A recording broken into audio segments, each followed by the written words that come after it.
اعوذ باللہ من الشیطان الرجیم بسم اللہ الرحمن الرحیم۔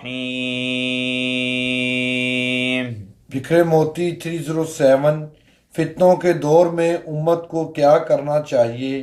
کامیابی کا راز جوش کے ساتھ ہوش میں چھپا ہوا ہے۔ حضرت ابو سعید خدری رضی اللہ تعالیٰ عنہ سے روایت ہے کہ رسول اللہ صلی اللہ علیہ وآلہ وسلم نے فرمایا، وہ زمانہ قریب ہے جب کہ مسلمان کے لیے سب سے بہتر چند بکریاں ہوں گی جنہیں لے کر وہ اپنے دین کو فتنوں سے بچانے کے لیے پہاڑوں کی چوٹیوں اور جنگلوں میں بھاگ جائے گا۔ بخاری و مسلم۔ مقداد بن اسود روایت کرتے ہیں کہ میں نے رسول اللہ صلی اللہ علیہ وآلہ وسلم کو خود فرماتے ہوئے سنا ہے کہ جو فتنوں سے محفوظ رہا وہ بڑا خوش نصیب ہے۔ 3 بار فرمایا، اور جو شخص ان میں پھنس گیا پھر اس نے ان پر صبر کیا، اس کے تو کیا ہی کہنے۔ ابو داؤد۔ تشریح: فتنوں کی ذات میں بڑی کشش ہوتی ہے۔ فتنوں کی ذات میں بڑی کشش ہوتی ہے۔ بے دین نا سمجھی سے یا ان کو دین سمجھ کر ان کی طرف کھنچے چلے جاتے ہیں، اور جو دین دار ہیں وہ ان میں شرکت کے لیے مجبور ہو جاتے ہیں۔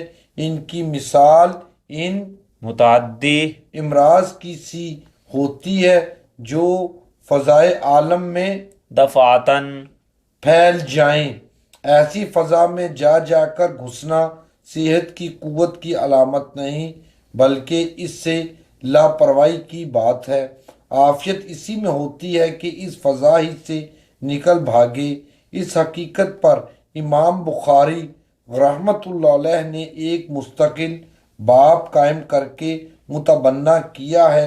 اس کے بعد گزشتہ فتنوں کی تاریخ پر نظر ڈالو گے تو تم کو سلف صالح کا یہی طرز عمل نظر آئے گا کہ جب کبھی ان کے دور میں فتنوں نے منہ نکالا، اگر وہ ان کو کچل نہیں سکے تو ان میں کودنے کی بجائے ہمیشہ ان سے کنارہ کش ہو گئے۔ اگر امت اسی ایک حدیث کو سمجھ لیتی تو کبھی فتنے زور نہ پکڑتے، اور اگر بے دین اس میں مبتلا ہو بھی جاتے تو کم از کم دینداروں کا دین تو ان کی مضرتوں سے محفوظ رہ جاتا۔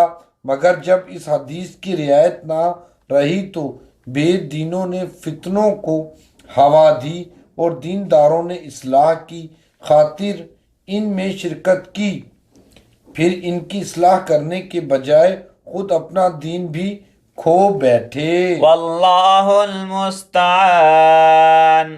امت میں سب سے بڑا فتنہ دجال کا ہے۔ اس کے بارے میں یہ خاص طور پر تاکید کی گئی ہے کہ کوئی شخص اس کو دیکھنے کے لیے نہ جائے کہ اس کے چہرے کی نحوست بھی مومن کے ایمان پر اثر انداز ہوگی۔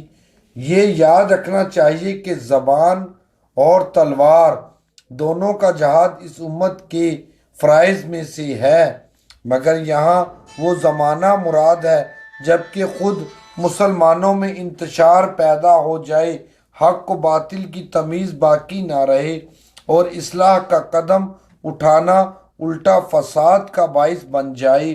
چنانچہ جب حضرت عبداللہ بن عمر رضی اللہ تعالی عنہ سے صحابہ کے اندرونی مشاجرات میں جنگ کی شرکت کے لیے کہا گیا اور ان کے سامنے یہ آیت پڑھی گئی، وقاتلوہم حتی لا تکون فتنہ۔ سورت انفال آیت 39۔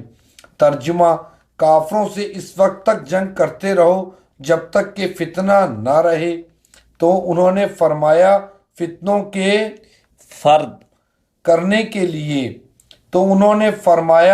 فتنوں کے فرو کرنے کے لیے جو جنگ تھی وہ ہم کر چکے، اب تم اس جنگ کا آغاز کر رہے ہو جس سے اور فتنے پیدا ہوں گے۔ اپنی مادی اور روحانی طاقت کا اندازہ کیے بغیر فتنوں سے زور آزمائی کرنا صرف ایک جذبہ ہے۔ اپنی مادی اور روحانی طاقت کا اندازہ کیے بغیر فتنوں سے زور آزمائی کرنا صرف ایک جذبہ ہے، اور فتنوں کو کچلنے کے لیے پہلے سامان مہیا کر لینا عقل اور شریعت کا حکم ہے۔ جذبات جب انجام بینی سے یکسر خالی ہو تو وہ بھی صرف دماغی فلسفے میں مبتلا ہو کر رہ جاتی ہیں۔ کامیابی کا راز جوش کے ساتھ ہوش میں چھپا ہوا ہے۔ ترجمان السنہ جلد 2 صفحہ 240۔ جزاک اللہ۔